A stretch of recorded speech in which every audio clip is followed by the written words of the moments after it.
Hi, I'm Mike Brandl from the University of Texas at Austin. We hear a great deal today about discussion about the word recession. Is the economy in a recession? If so, when did it enter it? Even last week, former Fed Chairman Alan Greenspan took a lot of heat by saying that we don't know if we're in a recession yet. Oftentimes in the popular business press, we hear this definition of a recession of being 2 quarters of negative GDP growth. Well, in fact, when we look at how we actually define and date a recession, it turns out to be a little bit more complicated than that.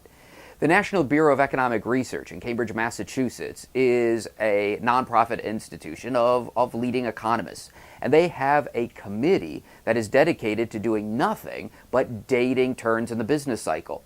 So what the NBER committee looks for is significant declines in economic activity across the economy. And it has to last more than just a few months, and it is much more than just a negative GDP growth. One of the problems with depending upon GDP as a measurement of turns in the business cycle is that the Commerce Department releases those statistics only quarterly. Instead, we want a definition that's a little bit more precise, that is, in fact, by month. So what the NBER looks at are statistics like changes in the level of real personal income, look at the level of employment. Those are the 2 big statistics they look at. They also look at industrial production. They also look at sales and manufacturing and the wholesale and retail level. And so what happens is the committee doesn't have a formal, precise definition that they follow all the time, but instead it becomes much more of a subjective measurement of when did the economy turn, when did we go from the peak in the business cycle, and then eventually when will we exit the trough, because that becomes the definition of a recession. For example, the last 2 recessions we've had, the one that started in July in 1990, ended in March of 1991. It lasted 8 months. The other one was March of 2001 to November of 2001, also again lasting 8 months.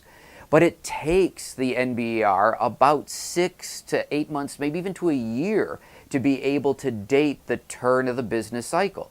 So that's what Chairman Greenspan was referring to, is that we don't yet know if we are in a recession or not, because it takes a while to be able to put together sound data to be able to precisely date when exactly the economy slid into a recession.